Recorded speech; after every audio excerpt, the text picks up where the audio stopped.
a lot of you guys, I think everyone on the phone knows me. If you don't know me, I'm Amber. I'm the publicist from Legacy 31 PR, which is my public relations agency. I'm also the publicist for Rude Rangers. So thank you for joining my first branding class.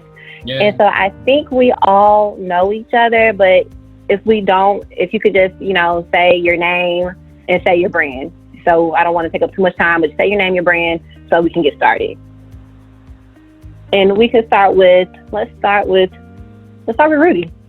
I'm Rudy, and I'm in charge of programming for Rude Rangers. Tag the Joneses. Go ahead. Verdell Jones and Maya Jones. And we have a show called Let's Kick It with the Joneses. And I also have a show called Conversations with Verdell Jones, and also a show called Have You Heard with co-stars Orlandina and Coach Heidi K. You pick who's next. JP. He's to my right. All right. Hey, my name is JP, and as Rudy said, I do creative directing for Rude Rangers. Oh, and then I pick Orlandina. There you go.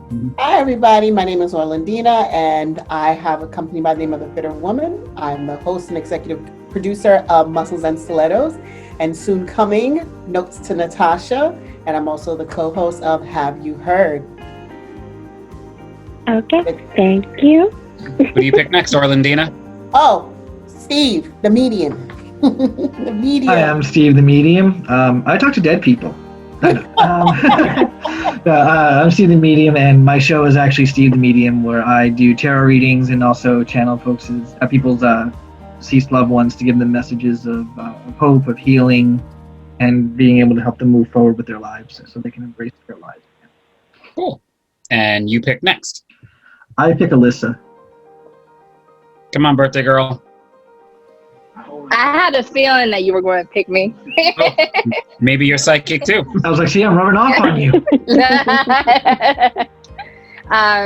So my name's Alyssa. I'm with She Does Credit. So basically, I really like to help people with their credit and their finances and just lead them to a better life and just how to leverage their buying power and take their life back altogether. Okay. And Alicia, Cella for Kids. Good evening, everyone. My name is Alicia Figueres Lambert. I am a publisher for Innovision magazine that celebrates the spirit of altruism. I have a TV show called A Name to Know, and I produce a radio show with 41 million listeners called The Voices of Worship. I'm also a humble student of Rudy Rangers' team, and I'm grateful. Aww. And I think we have Keisha who just joined.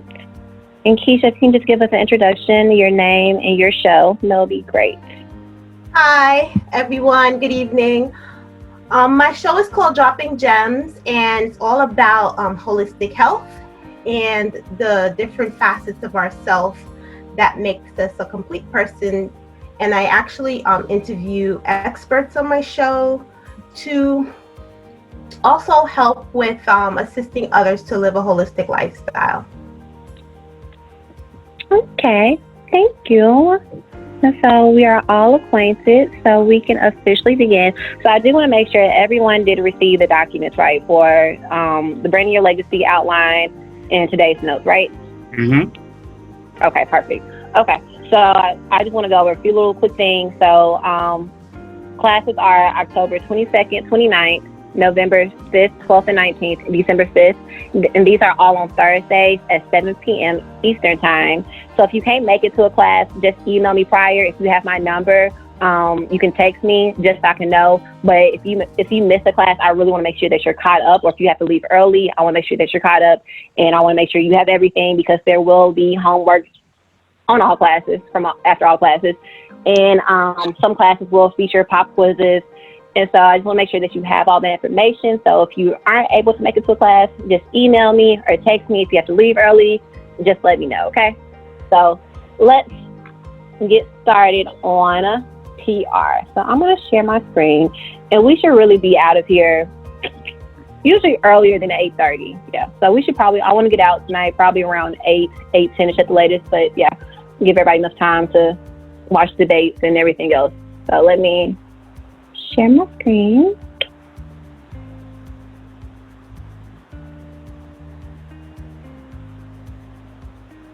And if you have any questions, just let me know, okay? Like, you don't have to like wait till the end. Just let me know, okay? Okay. Okay. Okay. So from this course, I really want you guys to understand my role, what I do. I want you to have a better understanding of what a publicist does for an organization, and really how a publicist and how simple PR tactics can help your brand, okay? So we're going to start off with, what is public relations? Public relations is the practice of deliberately managing the release and spread of information between an individual or an organization and the public. So basically, a publicist, we really just help get your brand out there. And we're not the ones that that's really selling your brand, but we're getting it out there, raising awareness, creating a two-way communication between yourself and the media, or yourself and potential clients, yourself and potential fans, okay?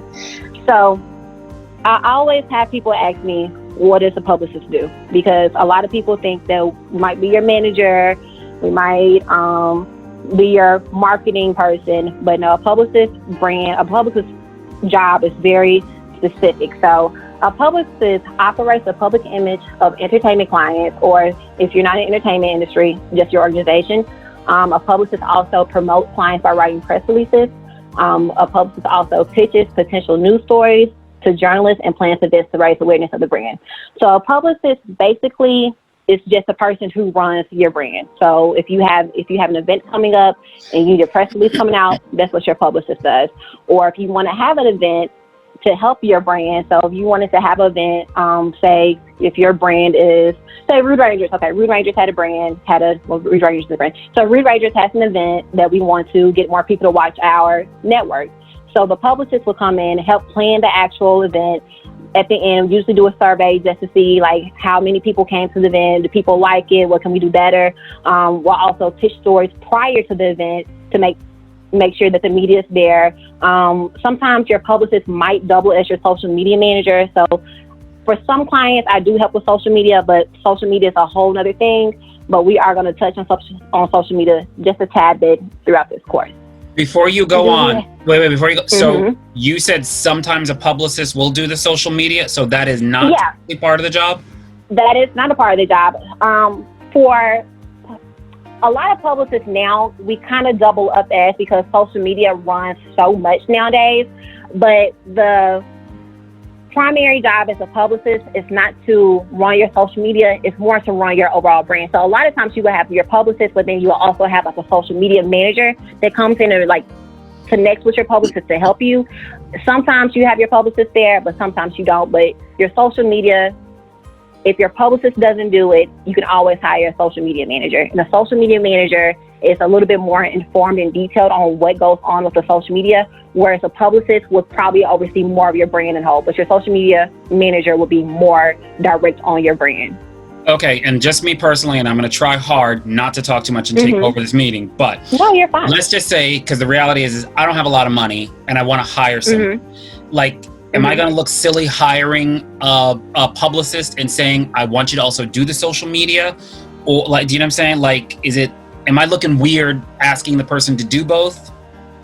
No. So for me, I have a social media contract, and then I have my publicist contract.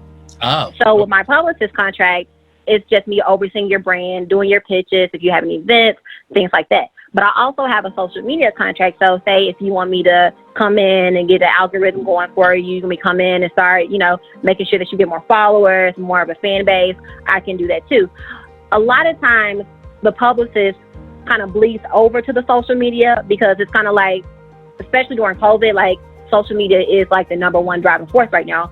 So a lot of times we do have to kind of go to that social media and kind of take over there. I try not to, it's not my favorite thing to do, but for some clients, I'll be like, okay, let me go ahead and do your social media, just because I'm already trained in it and I know what I'm doing. Okay. And then the very last question for me for a little bit is, so if that's a social media manager and you're a publicist, then what does a manager do? Your manager is a person, so when you get a little bit bigger, or sometimes now, it just depends. It really just depends on the brand. So your manager really is the person that kind of like connect you to different places. So your manager will be like, okay, you're coming here on this day to do this, or your manager is the person that runs your schedule. Your manager might be the person that, you know, make sure everything in the back is going well. So your manager is pretty much the person that runs your schedule and might tell your publicist like, hey, I scheduled this interview with Wendy Williams on Thursday. Make sure they're here at 7 o'clock. Make sure, you know, they're going at 10 and make sure they have this.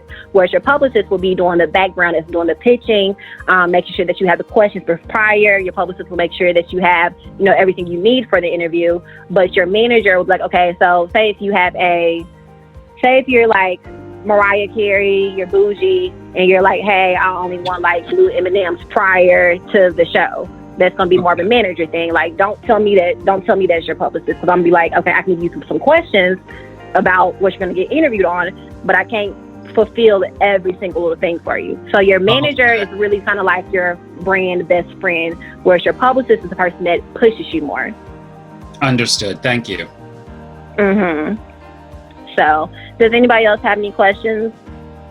That's good. Okay. So that is public relations. So a lot of times people get PR and marketing confused. I always say, if you had a house, PR would be the house. In each room, there's like marketing, there's advertising, there's promoting. So PR could be your overall thing. So PR, as a publicist, I can do marketing, I can do advertising, I can do promoting, I can do all of that.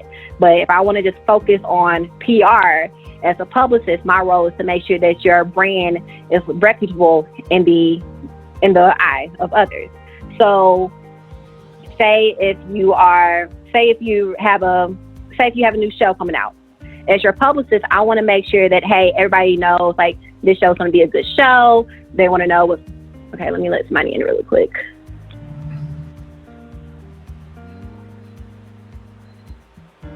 Okay.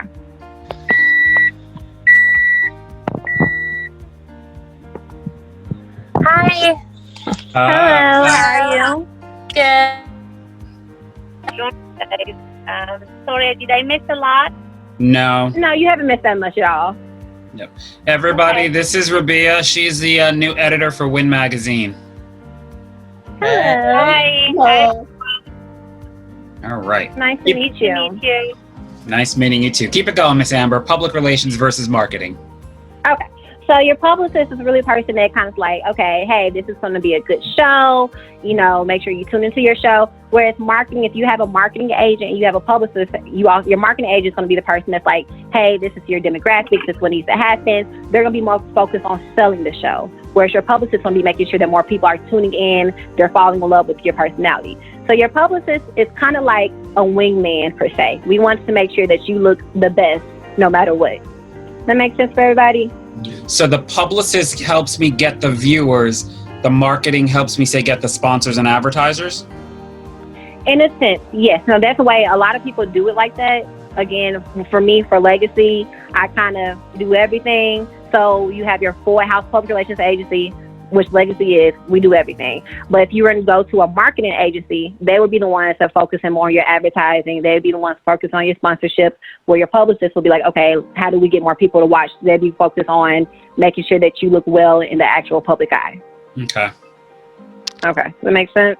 it does. Thank you. Okay.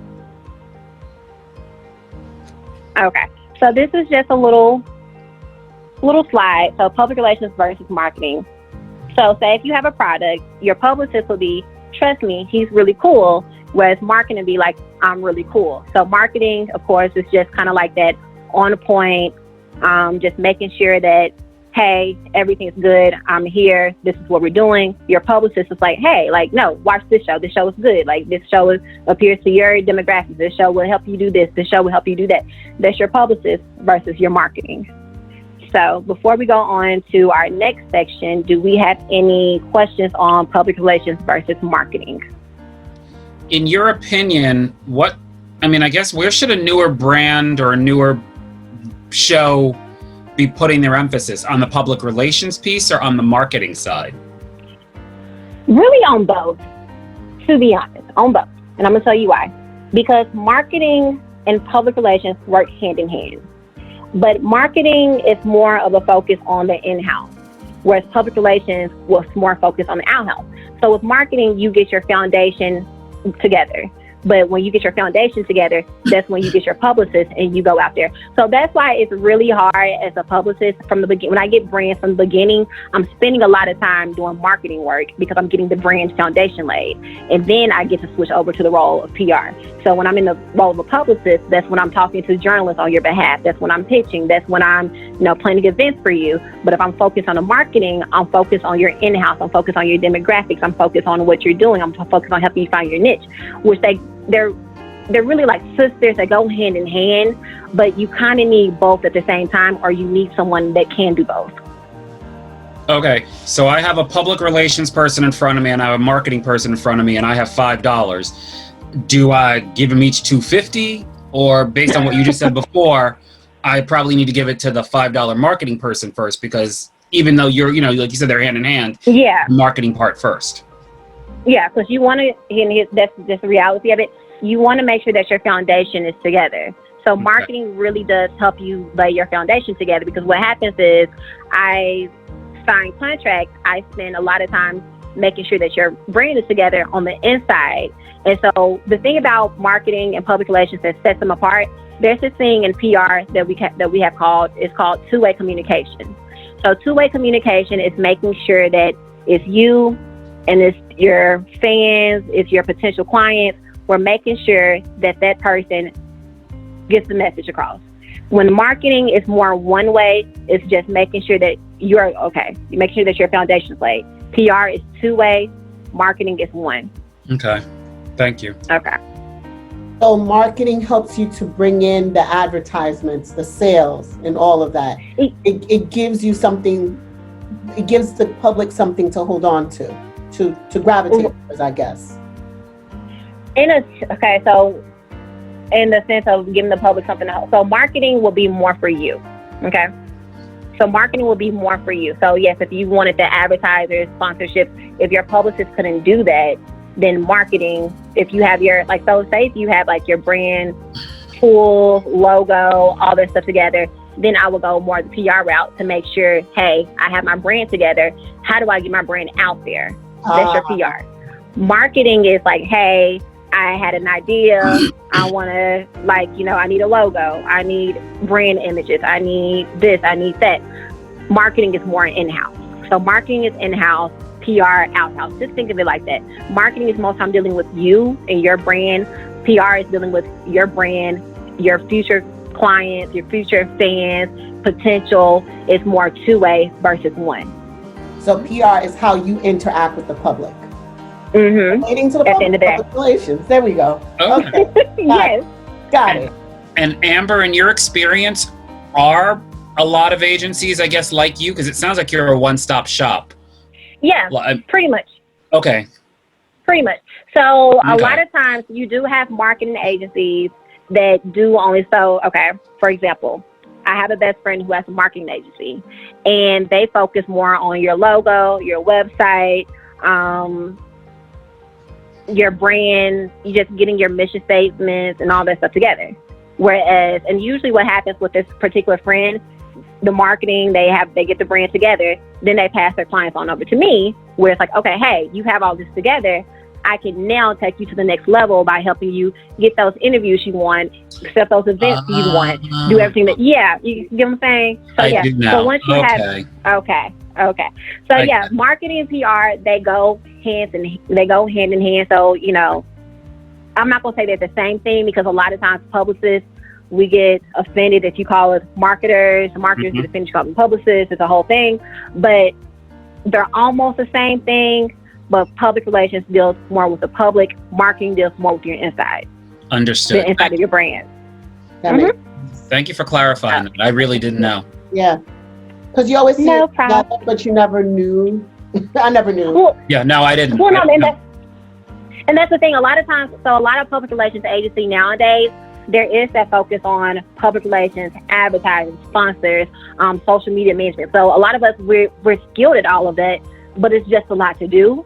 And so, some of us do it all. Some of us, may say like, hey, in some public relations agencies, you might have a person that handles social media only. You might have a person that handles marketing only. Then you have your publicist. So it just depends on that agency. For me, I try to be a one-stop shop as much as I can. So for me, graphic design is not my thing. So don't come for me for graphics. But like marketing, PR, advertising, sponsorship, those are all things I'm trained on. So I can help you there. So I'm playing a lot of different roles. But at the end of the day, it's all under the PR field. Gotcha. Yeah. Wow. So as a publicist, I wear a lot of hats. Just feel like that. Right. Yeah. No, I'm just really thinking that's a lot. No, I'm honestly thinking that's a lot of people in my little house, and I can barely keep it going the way I got it now. And now you got me having like 5-6 people on the team, and I'm like, I can't even get a Facebook post up. So I'm like, but now that's like, and that's the thing. That's why, like, as a publicist, I play a lot of different hats. Like right. for one client, I might be more of a manager. For one client, I might be more of a publicist. For one client, I might be more of a marketer. It just depends on that client. So I always tell people, if you have a consultation with me, no two clients are the same. Like, so what I do for this client, I might be doing a whole nother thing for this client. It just depends on what that particular client needs. Okay, gotcha. Okay, yeah. And So I would do we all imagine we as understand the that? client have to really know kind of what we want, correct? In order to properly Yes. direct you. Okay. Yeah, and so that really helps too, because a lot of times people come to me for consultations. They're like, I need a publicist. And it's just kind of like, what do you need a publicist for? Well, I have a brand. Okay, what are you trying to do with the brand? I don't know. I just heard I need a publicist, and the publicist will get me to the next level.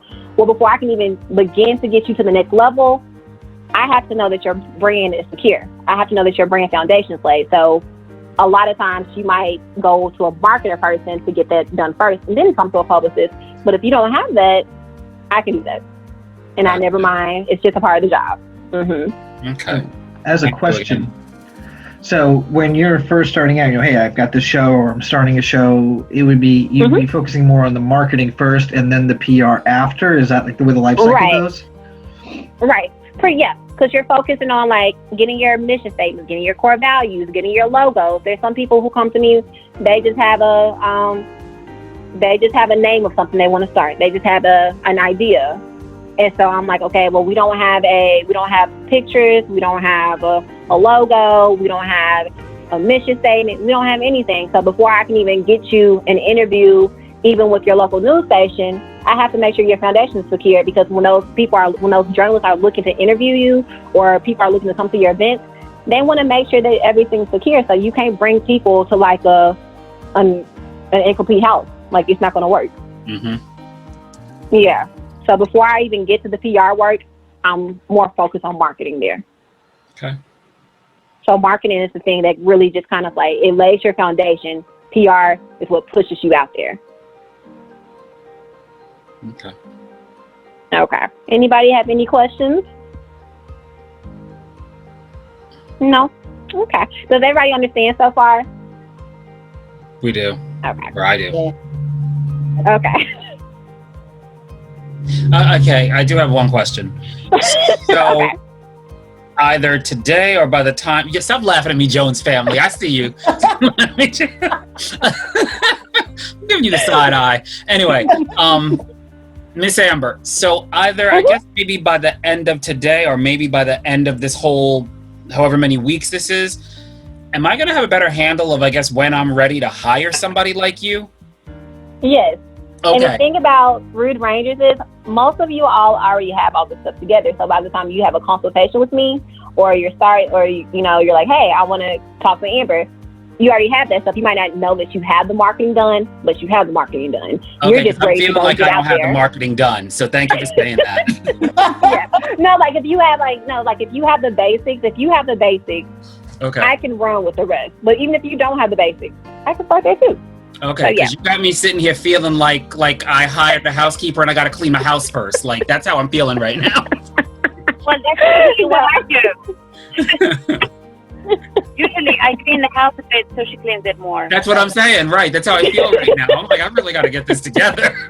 Go on. No, it's just easier. It's easier, but if you don't have it, so like for the network, we don't technically have like a marketing person, but we do have a publicist where I can come in and clean that up for you and then get you out there. But like it really does. So when I sign my contract, I always tell people, if you do a year contract with me, we're honestly going to spend the first 3 to 6 months. If you don't have all this stuff together, we're going to spend the first 3 to 6 months trying to get your brand together, because I can't pitch you to no one if your brand's not together. Understood. So, like, say if someone like Orlandina was to come to me, I've been watching your brand from afar, so I know what you got going on. You have everything together, and so for me, it'll be more, okay, so let's take her to the next level. Let's try to do some events. Let's try to do some pitching. Let's try to get her here. Let's try to get her face here. Let's try to, build up a following for her. Versus it wouldn't be me like, hey, let's start here with a logo. We already have that done. But if you don't have that done, I can help you do that too. Okay, You so show off. so if I understand well, so when you hire someone, when you think you are in that position to hire someone to do that part of the publishing or the marketing, you have to already be taking care of all those other little details that you can handle on your own. So the other person who has this experience doesn't spend it pointing out the little thing you have to be doing, but rather working on the bigger picture. So how to Right. So if you know you wanted to hire, right. So like if you know you want to hire a publicist because you wanted to get on X amount of talk shows or you want to do X amount of interviews, the thing would be, hey, let me make sure I have this together first, because if not, I'm going to spend some months making sure that you have everything together prior to me putting you out there. So yeah, so if you come to a publicist and you already have everything together, I hit the ground running on interviews. But if you don't have this together, I have to take some time and do that and then hit the ground running on the actual PR. Does that answer your question? Yes. Okay, perfect. Okay. So before we go to brand archetypes, do we have any more questions on marketing versus PR? We're good? I got it? Thank you. Okay. Yes, very much. Okay. So let's see. Let me see if I can move this out the way a little bit. Okay. So we're supposed to screenshot this stuff or just read it? Did you receive an email from me prior to class? I have not.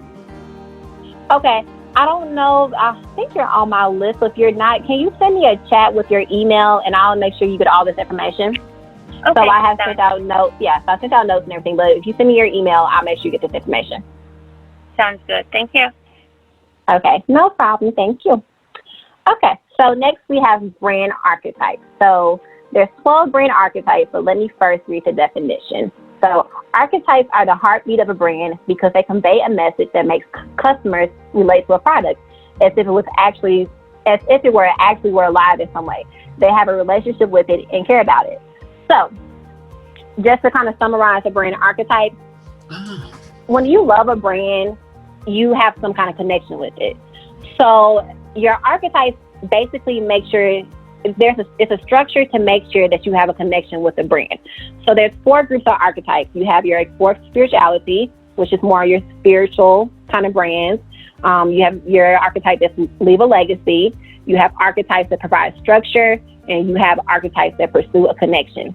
So if your brand should be able to fall underneath one of them, at least one of them. Now, before I get into the archetypes, your brand can fall under maybe 2 or 3 of them, but your brand should not fall underneath every single one of them, okay? So like if you're seeing that your brand is like 6 different archetypes, there's something wrong. Like you need to really come down on your niche a little bit. But if you see that your brand might fall, your brand might explore spirituality while also providing a structure, that's okay. But your brand should not fall underneath all 4 of them. But before we discuss more about archetypes, let's actually get into the 12 archetypes so we can see whose brand follow underneath these archetypes and where does your brand follow. So we have the first one. So we have your creator. So your creator is authentic and innovative at the same time. They have not only been up to the standards of the product they create, but also invent something new. Once in a while, to keep their customers' loyalty intact and provide them with something they like to invest in. They solve problems, improve their vision of creativity and freedom. So your creators, those are like your industry leaders, okay? Those are the people that really push the industry to the next level. Example, Apple, okay?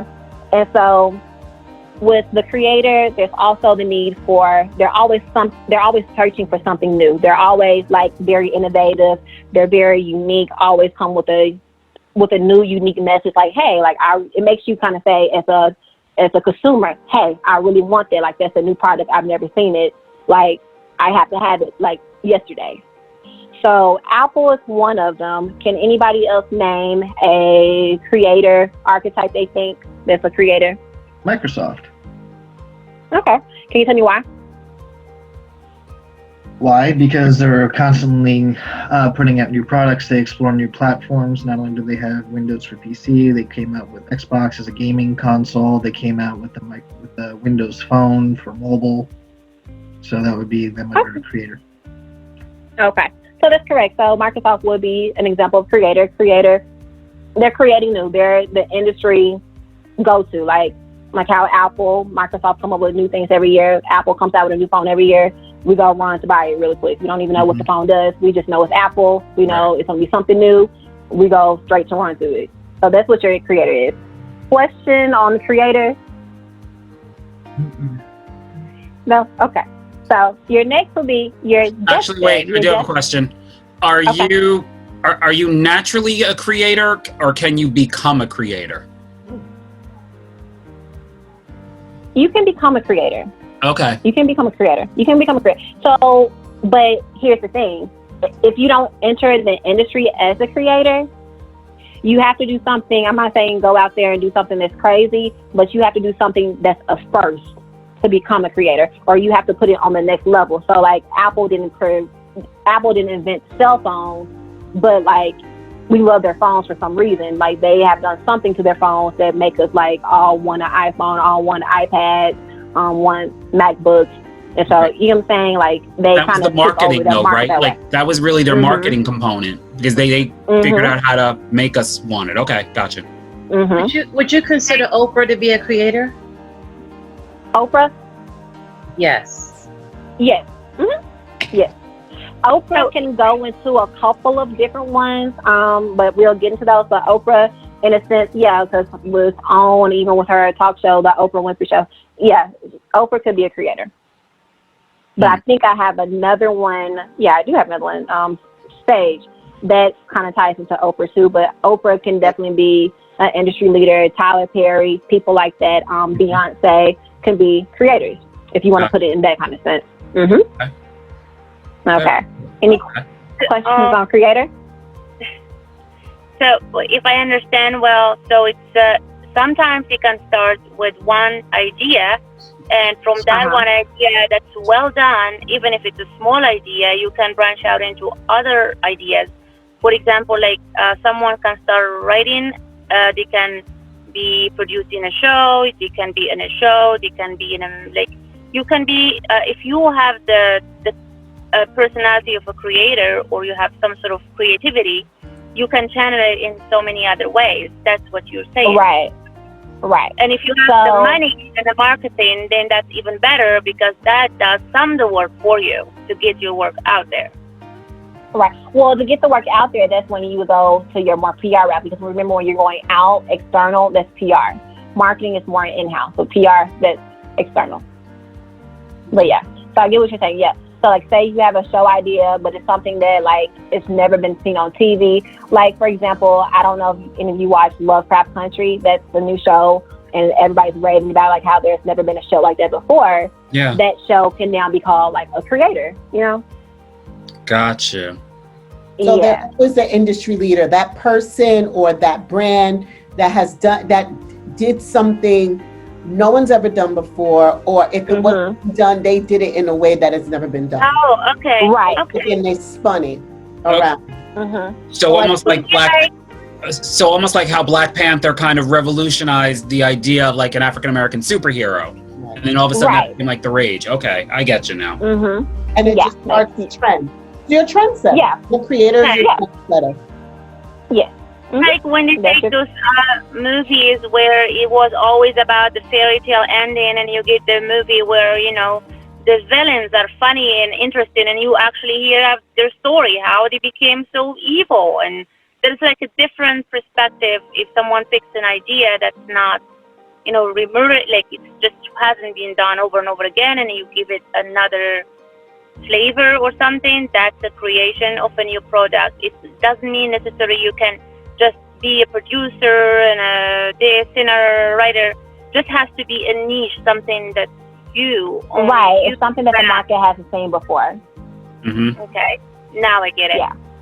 Yeah, something the market hasn't seen, or something that the market may have seen, but you're doing it so different that the market is kind of like, okay, I want to see what they're doing. Yeah. Okay. We have any more questions on Creator? No? Nope. Okay. So let's go to our next one. Let's see. Time. We're running down on time. 6:41. Okay. So the next one is the Jester. The Jester makes life simple and fun. Their approach to creating and selling things in a manner of a joke is applause-worthy. So the Jester is very funny, like your funny shows, your comedians. They're just very humorous, very comedic. Their selling approach, their marketing approach, their PR approach is very witty, like very just kind of like, it makes you laugh, it makes you feel good. It's not like over the top. It's just something that you find funny. So that will be your Jester. Gotcha. Okay. So we have the Jester. Then we have, before we go to the next one, can anybody give me an example of the Jester? Dave Chappelle. Gabriel Iglesias. Yes. So our comedians, those are Jesters. Yes. And the thing about the Jesters are Allstate. Mm-hmm. Allstate. Geico. Yeah. Jeff Dunham. Yeah. Cricket, cell phone, and Progressive Insurance. Absolutely. Yeah. So the commercials, the brands that make you laugh, that make when you see their marketing material, when you see their PR material, it just makes you kind of laugh. When you see them on TV, they're like, okay, it's funny. Those are your Jesters. Another smart Jester, when I was doing more research on brand archetypes, the Jester is usually a male-driven brand. Just to put it out there.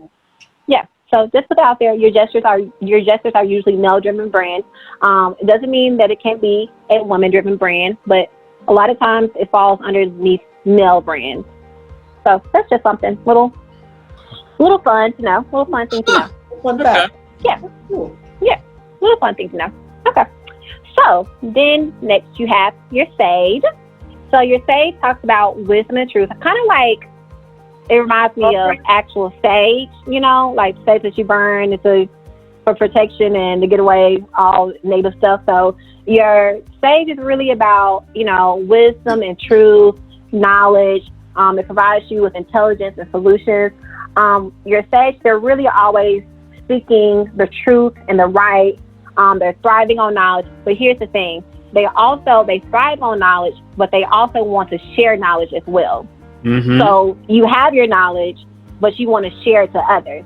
So again, that would be like the PR, hey, you have, you're doing all of this great things, and your brain is about wisdom and truth. But hey, how do we get your message out there? Because we want to share what you're doing with others. We want to share, your life seems so good, it looks so good. I want to make sure that everybody else's life looks good. How do we get that out there? So that is your Sage. They're really about finding the truth. They're really about not only finding the truth, they have the truth for themselves.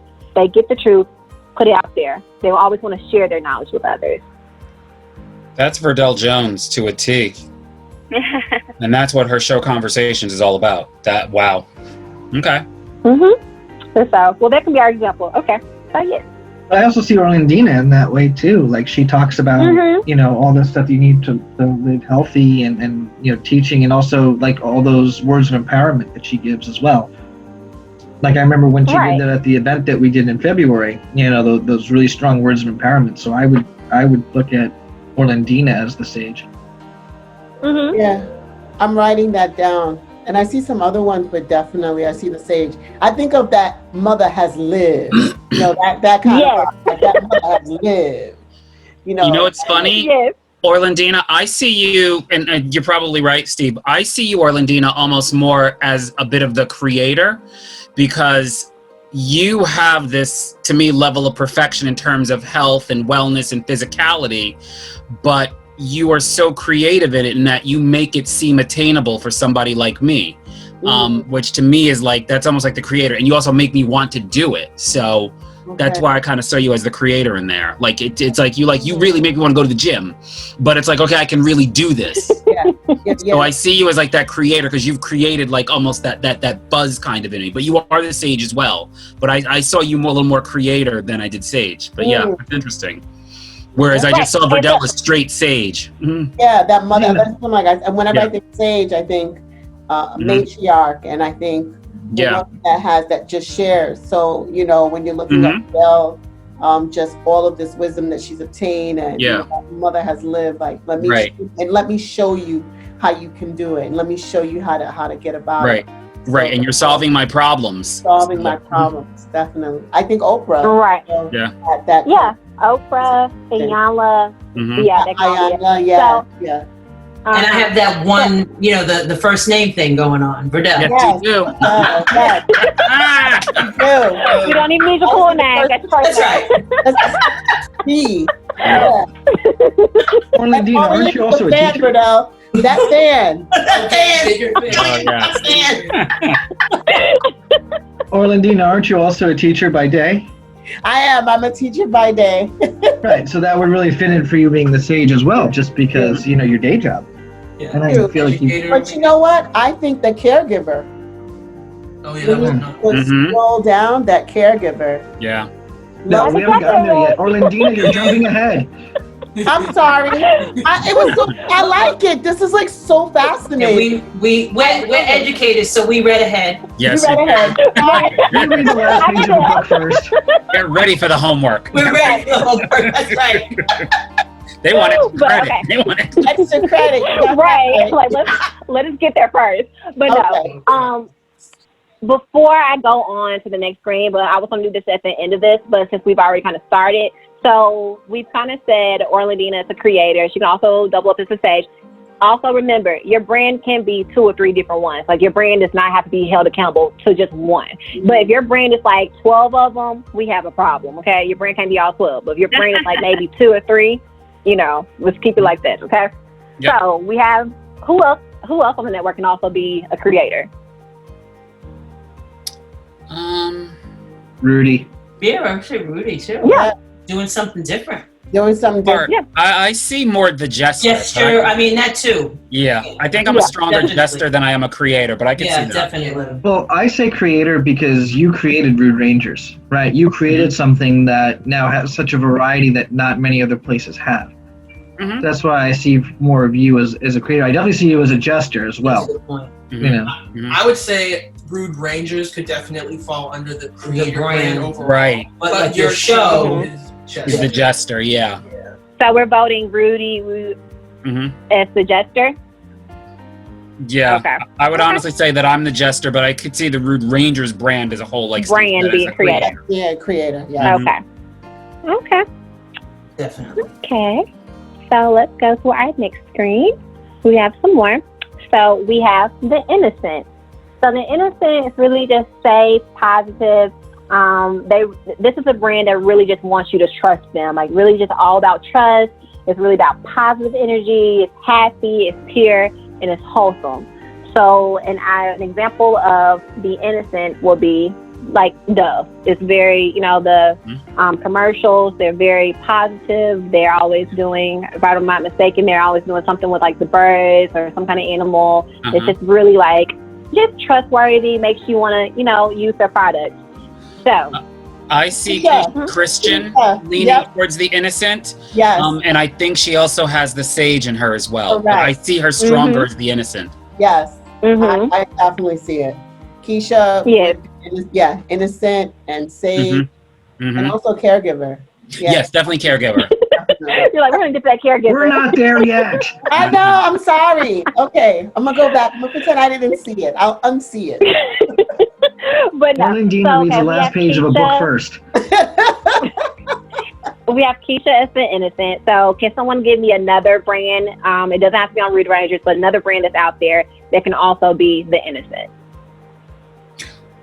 Like Tide detergent.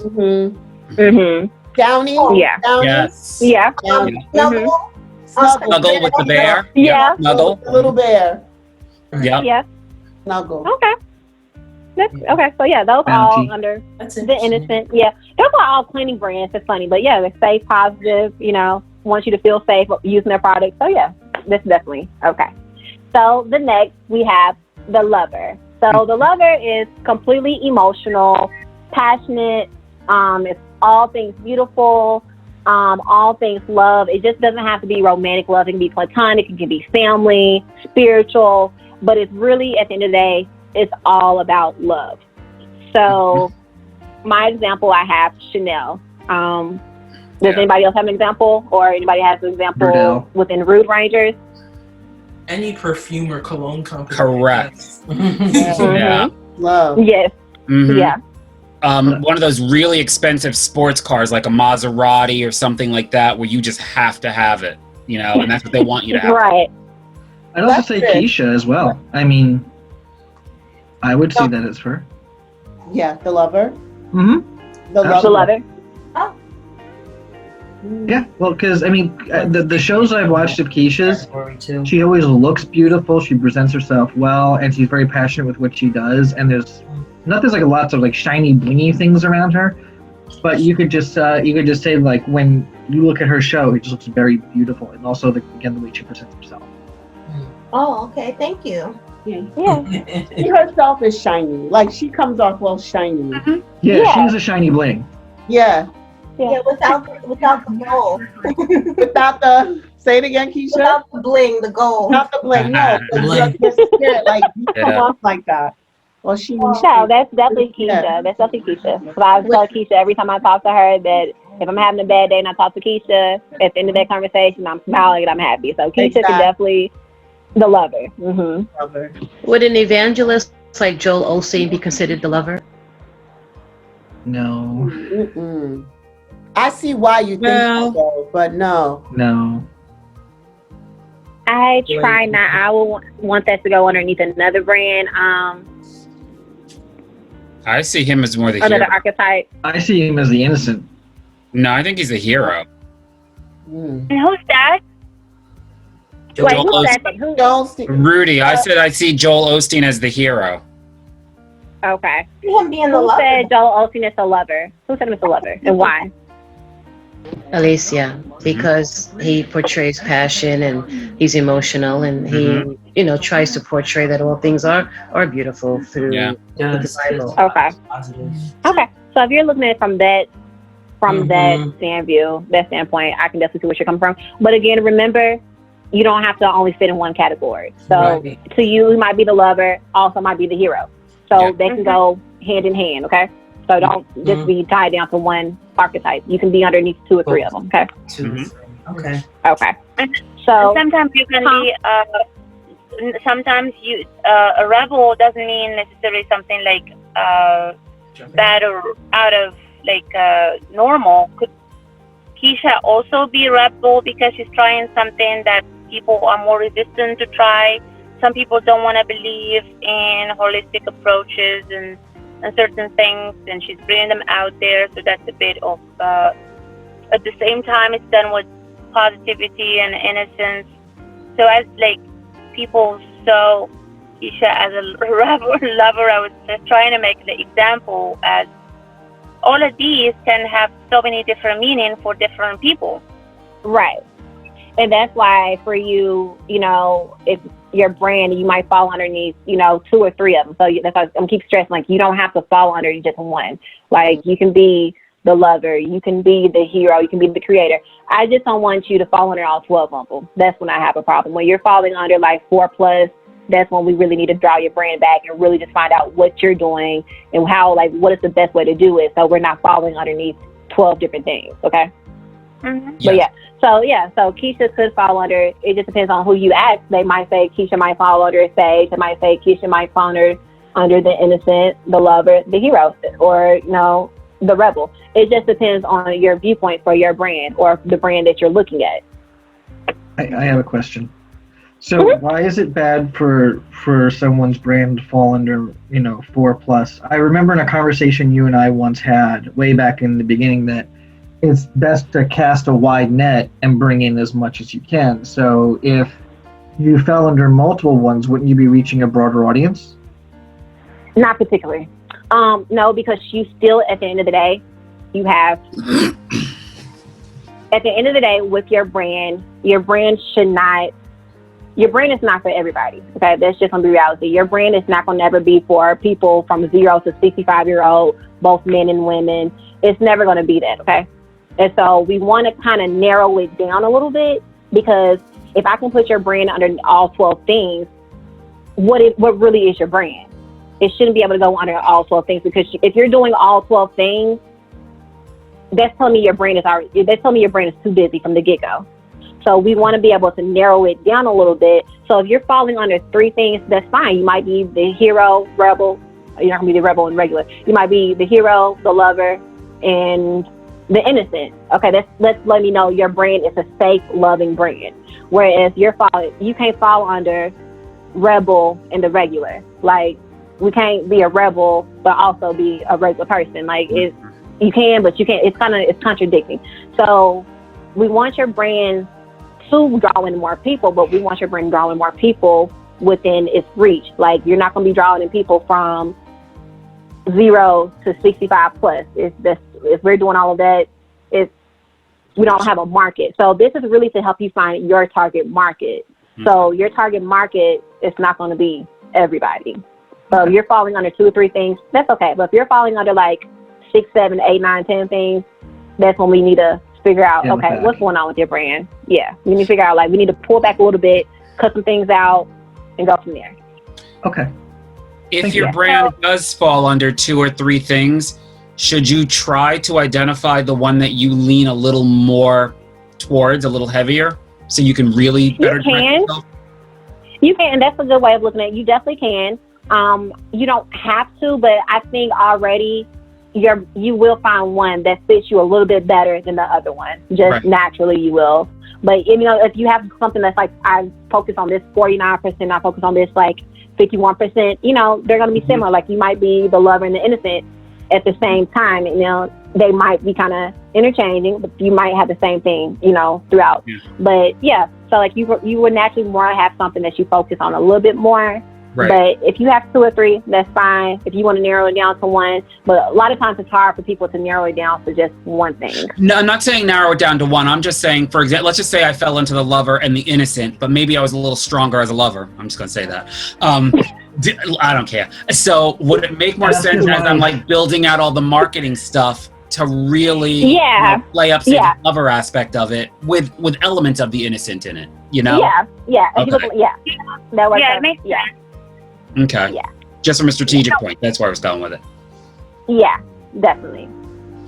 I personally, what I heard, I personally think what you are saying, I was kind of probably trying to verbalize it earlier, but it just didn't come the way I wanted to say it. Like, it could be one thing, but that one thing, like if it's the lover, it can have some elements of innocence and sin.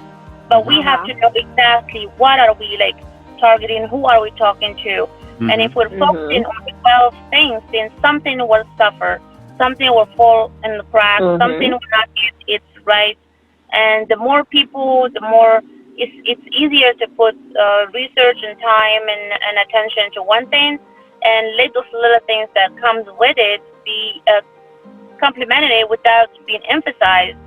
But that's the thing about the rebel and the innocence is, the main idea could be love and peacefulness and innocence, but we don't have to say them, but they just kind of come together in the way we're gonna marketing things or portraying. Yeah, exactly. Yeah. Okay. Well, yeah, that makes perfect sense. Yeah. Okay. So the lover. We were on the lover. Okay. So we said if we were going to go inside the Root Rangers network, we would say that would be more of Keisha. Can someone give me an example of the lover that's not part of Root Rangers network, but what's another brand example of the lover? Victoria's Secrets. Yes. Yes. I go back to Oprah. Victoria's Secrets. Never. I go right back to Chocolate. Oprah. Russell's chocolate. Oh no, Dove chocolates. Is it Dove? Oh chocolate? yeah, that's a good one. Mm-hmm. Dove chocolate. Godiva, things like that. Godiva, Yeah. Lady Godiva chocolates. Mm-hmm. And Haagen-Dazs. Is it Haagen-Dazs ice cream? Oh yeah. Mm-hmm. Good one. Yep. Because you always see them, their eyes are closed and they're just completely in love with what they're eating. So yeah. Right. And they make you want it. Like it's like not even thinking about it, but everything they do is geared towards making you want to have that ice cream. Yeah. Mm-hmm. And good wine. Yes, wines, chocolates, things like that. Absolutely. Yes. Okay, so let's see. All right, so we have the lover. Okay, so next let's go to the hero. So the hero, idealist, they seek perfection, pay attention to detail, and courage. The hero also, within the brand, there's a process of overcoming obstacles to achieve a goal, and the hero kind of theme is to save the day. So my example I have is Nike. Before I go and ask questions about it, do we have any questions about the hero? So the hero is really just big on saving the day. There's a story, there's a journey. That's really your hero.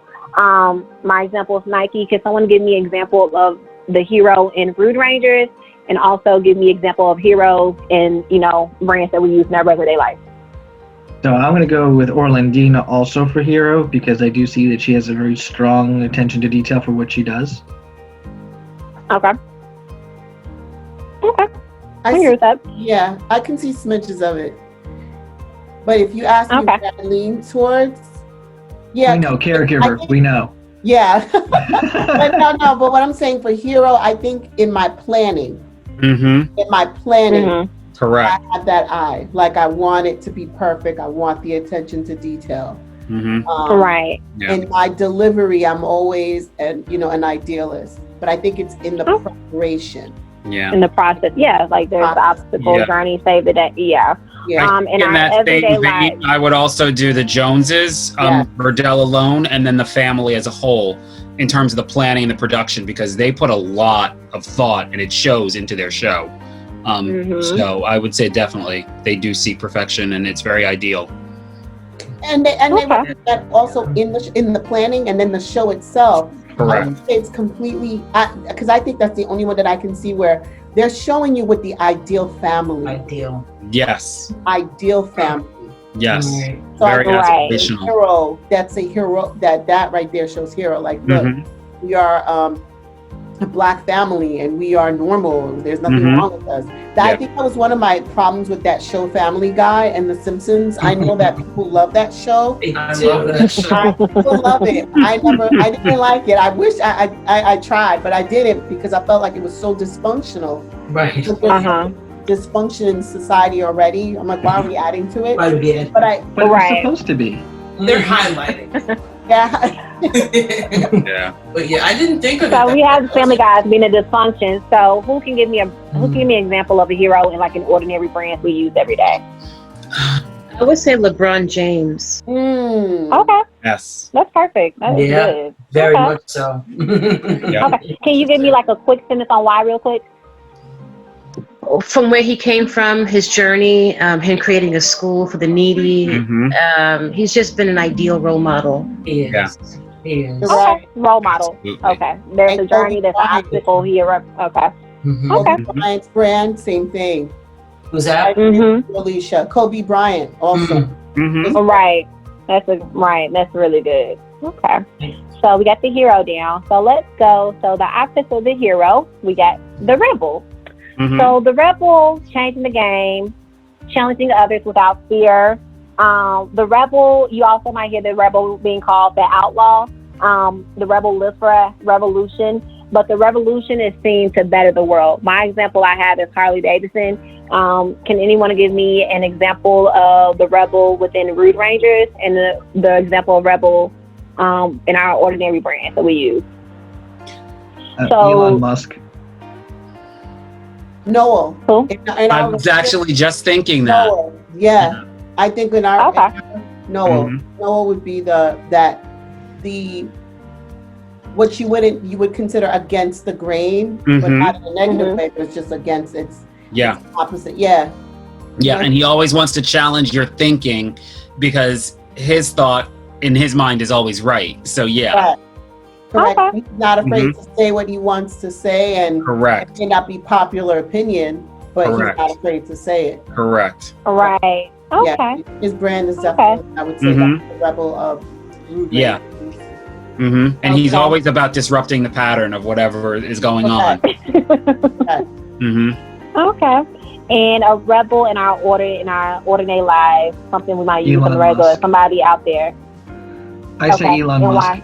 Well, because with Tesla, he's always pushing that boundary of what we can do next. He's always going forward and challenging, what we could do, because he's one of the people that is almost like the father of the green energy movement and stuff like that, trying to do things that are alternative to what we already have. He also falls under the creator because of the other stuff that he's created, but I really do feel that he would be one of the rebels. Okay.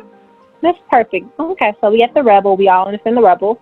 Okay, then we have the regular. So the regular, you might also hear the regular being called the everyman. So the regular focus on practicality, realism, and honesty.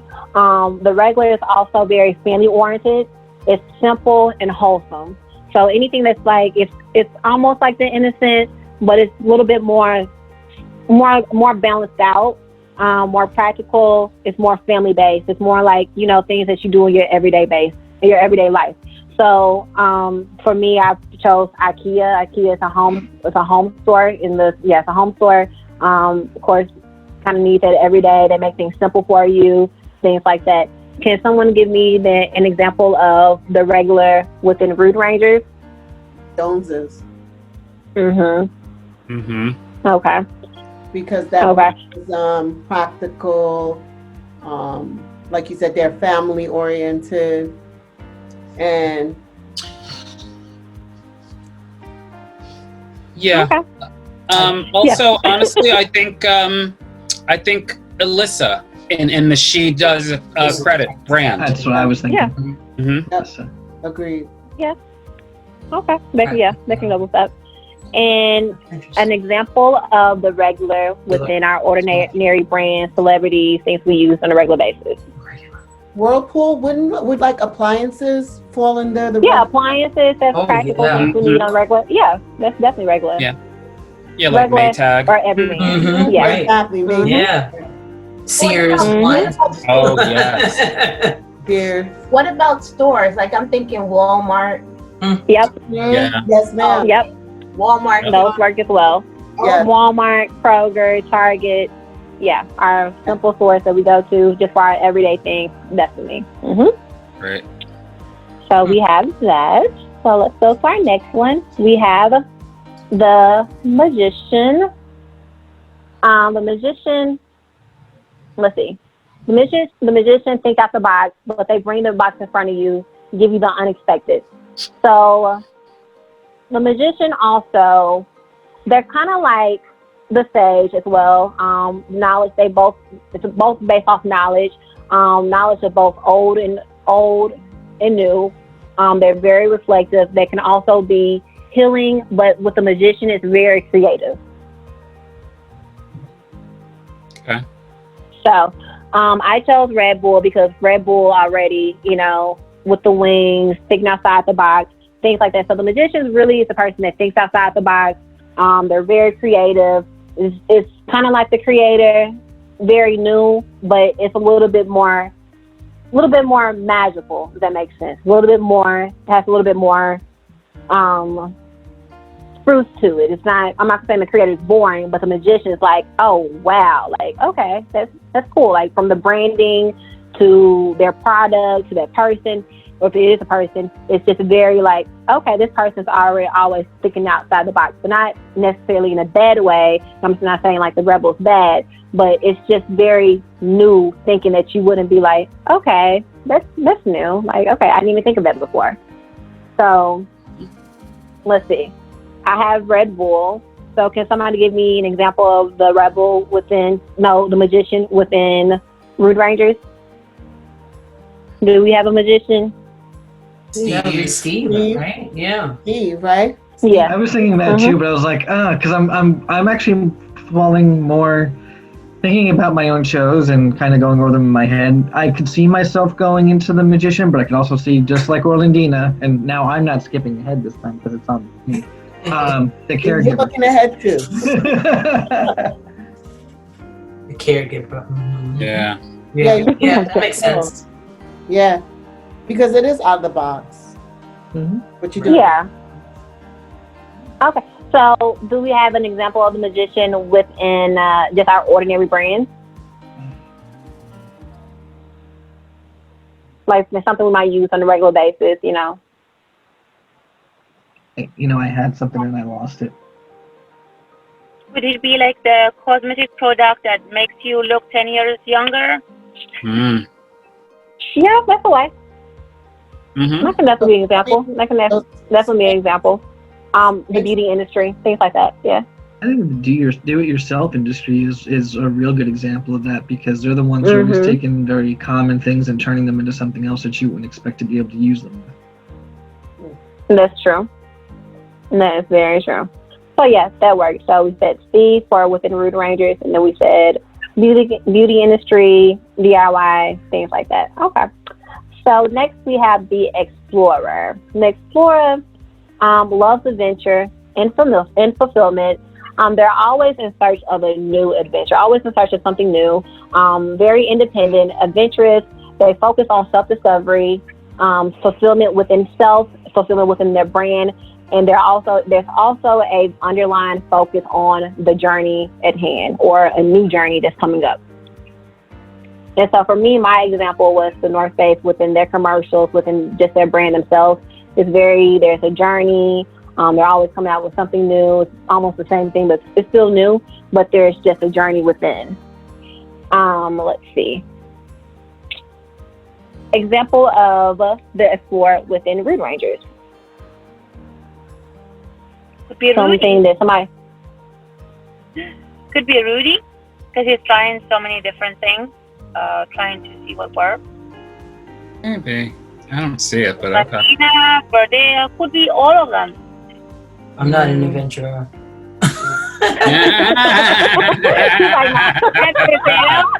I'm not an adventurer. You know what? I like Every to take day some is risks. an adventure. I'll take a couple risks, but I'm not really an adventurer at heart. I was thinking like travel, something in travel would be, that's what I was thinking. Yeah. Uh-huh. But the Explorer is a journey. It's outward journeys, trying new things, and also the journey within, right? Journey within. Okay. Mhm. Yeah. Mm-hmm. But I agree, Yeah. like the travel shows, Mm-hmm. Mm-hmm. Definitely. that would be good. Even like panache, because it's like adventure Yes. and The cooking shows. mm-hmm. Uh-huh. exploring different Right. cultures and things like that. True. Mm-hmm. Oh, I mean, Maya, your newspaper. Yes. Right. There you go. Yeah. Yeah. There are aspects of it. I'm not saying Aspects. Some aspects. of it. Because of that exploring different like diversity. Right. Correct. Okay.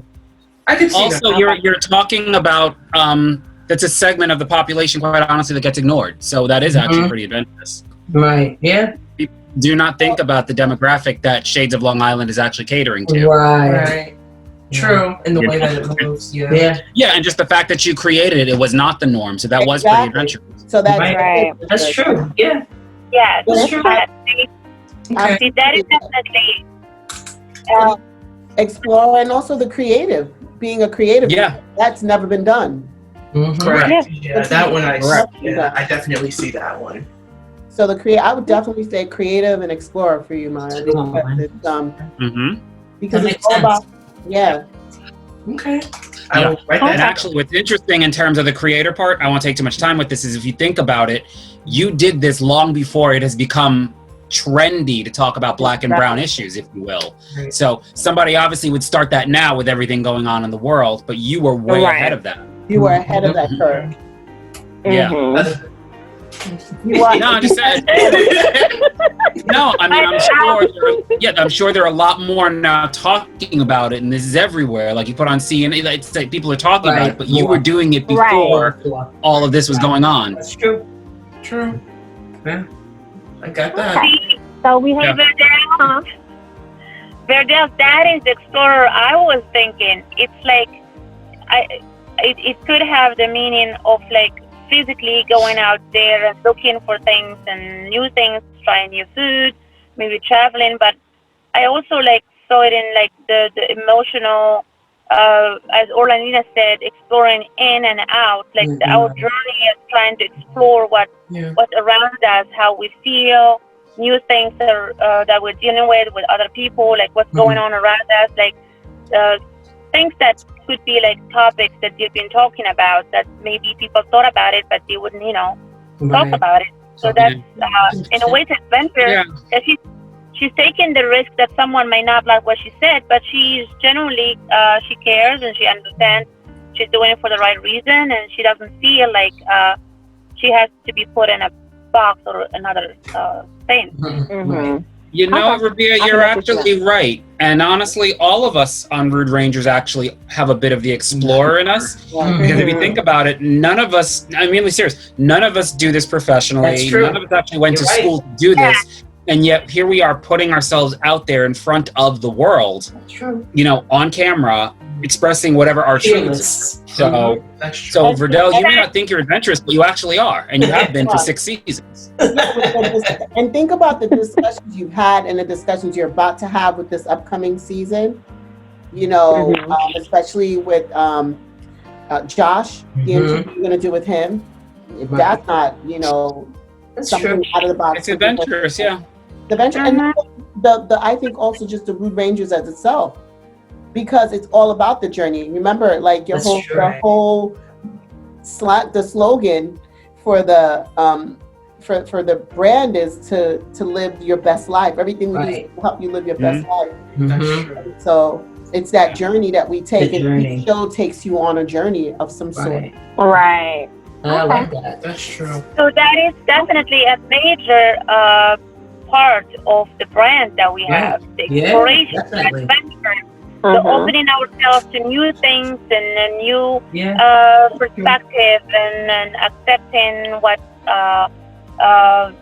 that there is other ways to do things that bring happiness, not what we are always told. It's the kind of things that we see that because someone else tried it. It's interesting. Right. Yeah, so that's all right. So we have Explorer, we have our person Rude Rangers. Do we have an Explorer? Can we name an Explorer that's a part of our everyday brand that we use, or a brand that's out there we might not use every day, but can somebody give me an example of the Explorer? Dora the Explorer, right there. Dora the Explorer. More like Dora the Amber Alert, but that works perfectly. What is it, the Jeep commercials? Is that the one that's always riding over the tundra, snow, and all that exploration? But if you were to use Jeep, wouldn't you also see them as the rebel as well? Could be, but I think the adventurer, anytime you think of a Jeep, right, you think of person going off-roading, off-roading and all that. Yeah. But I can see what you mean about being the rebel. It's not your sleek Mercedes either. It's not exactly. It's rough. Rough and rugged. Yeah. Right. I would say like Royal Caribbean or, something like that. Yeah, cruise lines. Cruise lines, travels. Airplane, Definitely Explorer. Okay, so then we have the ruler. So the ruler is all about leadership, high expectations. They set the expectations. Ruler, like most rulers, they have strong personalities. They take control of situations, and they're a role model for others. So for my example, I chose Rolex. Y'all are funny. Okay, so I chose Rolex. So can we name a ruler in Rude Rangers? Do we have a ruler in Rude Rangers? I'm gonna go with Rudy. Yeah, I was like Rudy all the way. Rudy, okay. I can. But I also see it as the folks who do He Said, She Said, Yvonne and Noelle, I think it's who it is? Noelle, okay, yeah. Yeah, I'm sorry if I butchered his name, I apologize. Okay. But yeah, I see as both of them as the rulers as well. They're setting the expectations, they're leading with something, they're kind of doing something that not many other people are looking to do, and it's showing leadership because as a leader, you are doing something that most of the crowd is not. Okay. And I can definitely see. Okay, that ruler. Okay. So, do we have? Can we name an example of the ruler in our ordinary life brands or celebrities, things of that such? Don't shoot me. I want to say Donald Trump. Oh God. Oh my gosh. Yeah. I don't think he sets high expectations. He doesn't say high expectations, But to those who follow him, yeah. I mean, He doesn't set high expectations for them either. Obama in the show. They have high expectations. Yeah. He's a leader to those who follow him for sure. But I would his branding wants to take him as the ruler. Yeah. We don't particularly care for him, but his entire brand is about him being in the lead. Right. Absolutely. Everything about his branding, everything that they do is about putting him in leadership. Very intentional. It's very intentional. He sets the trends with all his tweets. He's the one that sets everybody off. He knows what he's doing, and his people. He's a good marketer. He's very much so. His publicists, and they definitely. Yeah, I feel sorry for him. Yeah. We may not like him, but you have to. Oh, you don't see him as second fiddle. Right. No. That's true. Don't see him as second fiddle. Never will. I was thinking any of your religious leaders. Yeah. Pastors, priests. That works too. That works too.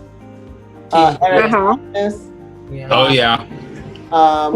Brown. Les Brown. Oh yeah. Hitler. Say it again. Oh, Hitler. You said Trump. So Hitler is next. Oh, Trump, Hitler. It's gonna be that kind of party. Yeah, he did that more than Trump. I think. Yeah. When it's like in Trump kind of like a rulership or leadership kind of thing. It almost feels more like a cult than actual leadership. I feel leadership comes with some integrity and that assertiveness is more genuine and has something that you want to give to the other that's genuine. When it's all about your greed and your perspective, it's less than a leadership and more like self-serving something. That's why I feel cult is more appropriate for him than leadership. That's, a ruler. Yeah, but takes on all forms, right? Okay. Yeah. Okay. Teachers. I would say teachers as well, or educators. Yes. I think that's great. Yes, teachers. I'm a teacher, so I love it. We do say right. Okay. I mean, we have teachers. Anyone that gives us some sort of role model, I would say, right? Like some sort of positivity that we see and we say, I want to follow that example because it seems safer or comfortable. Okay. Okay. That's so those are all our examples. Educators. Okay. So those are all our examples of rulers. So we have our last one. Orlandina, you have been wanting to get to this one. We got our last, but definitely not least, our caregivers. Oh, that's all of them, right? I heard that's Orlandina, Verde, Rudy, everyone. Yes. So I think we already know the definition, but let me read it anyway. So we have our caregivers. They love to serve people. They take care of them. They educate them. They are kind and never harmful. The caregivers, they just really want to help others, and their attention is really focused on giving back to others. So I don't even have to name out. We already said we definitely have our teachers can be caregivers. We have Orlandina, definitely falls to the caregiver. Who else we want to name?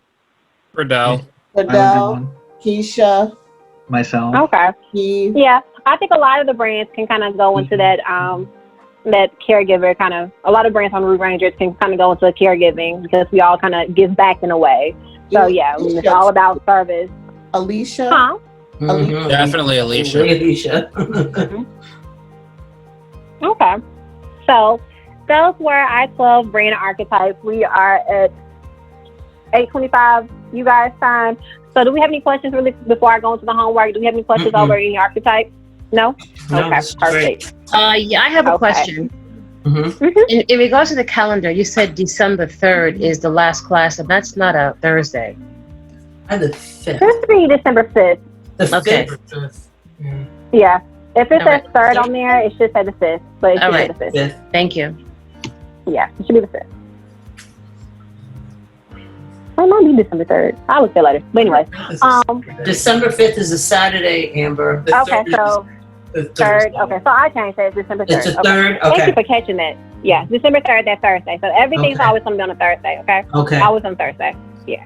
Thank you for catching that for me. So, our homework, our first homework was, so which archetype is your brand and why? So go over these 12 archetypes. You might have 2 or 3. Please don't name 12 of them. If you can keep it down to your top 2 or 3 your top 2 or 3, and also tell us why. So if you want to go into like Microsoft Word, Google Drive or something, and just write down your archetype, which archetype you find is best for your brand, which your brand falls under, and just tell us why. It doesn't have to be like a whole, 2-3 paragraphs. It can be a couple sentences. It can be a paragraph. I don't want you to take, 5 hours to figure out, this, but something cute, simple, to the point. Okay. So do we have any questions over the homework? No, can you email us all the homework so we have an email and we'll just respond back to you? I sure can. Awesome. So I will email that. Can we write the 5 pages in an attempt to get to the point, but not get to the point, and that would be the point that we are everywhere? I'm just messing with you. I was like, wait, what? Okay. 5 pages. I was like, okay, I'm not reading 5 pages, but okay. You said a whole paragraph. And I was like just thinking it would be interesting to write like so many pages and still not tell you what we think we are. Oh, no, please don't do that. No. If we can be like, hey, no, if you say like, my brand, so-and-so, we are creators, and this is why. My brand also falls under Explore, and this is why. So, yeah, remember, I have to read everybody's stuff, make sure it's correct, make sure you know what you're doing. So let's not do 5 pages for my sake, okay? Yeah. So, anyways, it is 8:28 because we're in at 8:30, so we are right on time. Does anybody have any questions about tonight? Did anybody have any questions? This was great. Very informative. Thank you. Yeah, I loved it. Thank you. Yes, thank you. Can So we we get have a learned sneak things peek tonight? about next week? Like what? Any teaser? So next week we will be focusing on next week? Core values of your brand. So I think some of us have been in meetings about core values. Okay. So we'll be focusing more on core values. So that's what I can tell you about next week. I can also tell you to be prepared for a quiz. There will be a quiz next week. Nothing like over the top, but a little 5-point little quiz.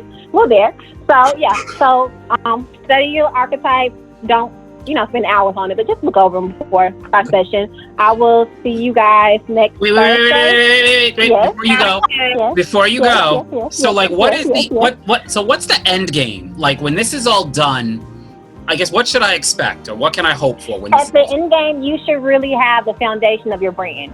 A lot of times we don't have the foundation of our brand just put together. So at the end of this, you should know your archetypes, you should have your core values, should have I'm going to cover mission statements lightly. You should have the beginnings of a media kit. You should have things that go with your brand, like you should know like your brand color. You should really just have a firm outline of your brand. And if it's not even an outline, you should have something in your hand for your brand. So, if you were to say, hey, Amber, I took your class, I want you to be my publicist now, we already have everything. We've already gone through the beginning, so we're just ready to go. Gotcha. Thank you. So I will see you guys next Thursday at 7. All right.